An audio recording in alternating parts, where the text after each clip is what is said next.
नमस्ते. मी FYB फार्मची विद्यार्थिनी संस्कृती दिलीप हंडाळ.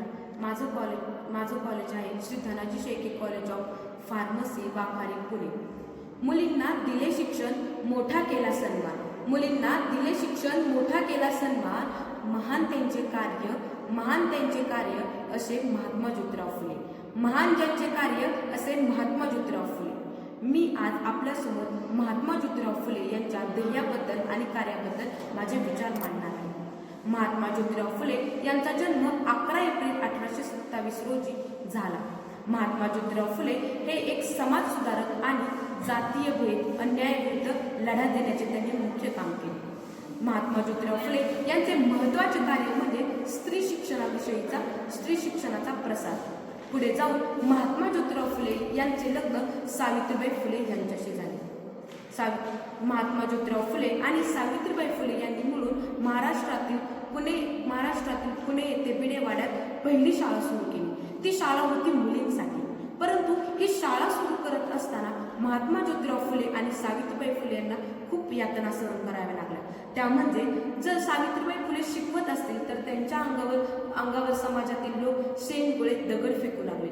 परंतु सावित्रीबाई आणि महात्मा ज्योतिराव फुले यांनी याला न डगमगता त्यांनी त्यांचे कार्य चालू ठेवले. म्हणून त्यांनी त्यांचे ध्येय चालू ठेवल्यामुळे आज मुलगी प्रत्येक क्षेत्रावर उच्च शिक्षित झालेली दिसते. महात्मा ज्योतिराव फुले यांनी मुलींसाठी खूप काही केले.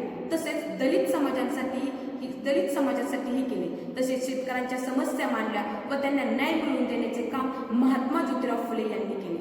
ज्यावेळेस दलित समाजाला पाणी देण्यास बंदी होती त्यावेळेस महात्मा ज्योतिराव फुले यांनी आपल्या घरची स्वतःची विहिरीतील पाणी दलित समाजांना प्यायला दिले. हे होते महात्मा ज्योतिराव फुले. म्हणून त्यांना सत्यशोधक, समाज सुधारक ही पदवी देण्यात आली. तसेच त्यांनी जातीय भेद विरुद्धही लढा दिला. तो म्हणजे त्यांना आलेल्या एका अनुभवावरून. त्यांना त्यांच्या ब्राह्मण मित्राने लग्नात आमंत्रित केले होते. ते त्या लग्नाला गेले. परंतु तेथे गेल्यानंतर त्यांचा पाहुणचारही चांगला झाला. पण तेथील लोकांना ज्यावेळेस फुलेंची जात समजली त्यावेळेस त्या लोकांनी फुलेंचा अपमान करून त्यांना लग्नातून हाकलून दिले. ही गोष्ट फुलेंच्या मनाला लागली. त्यावेळेस त्यांनी विचार केला की जर माणसाची माणुसकी जातीवरून ठरते तर मग काय उपयोग. म्हणून त्यांनी त्या दिवसापासून जाती विरुद्ध लढा सुरू केला. महात्मा ज्योतिबा फुले व सावित्रीबाई फुले यांच्यामुळे आज मुलींना समाजात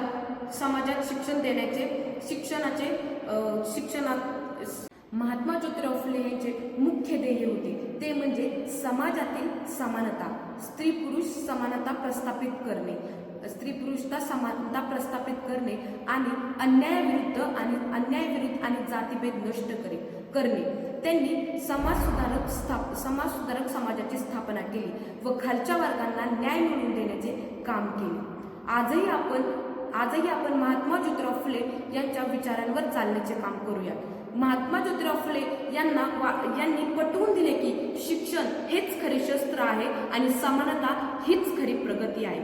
शेवटी मी एवढंच सांगू इच्छिते, आपण सर्वांनी महात्मा फुले यांच्या विचारांचा आदर्श घेऊन आपल्या समाजात स्त्री पुरुष समानता, अन्यायाविरुद्ध लढा हे सगळं करण्यासाठी प्रयत्न करणे.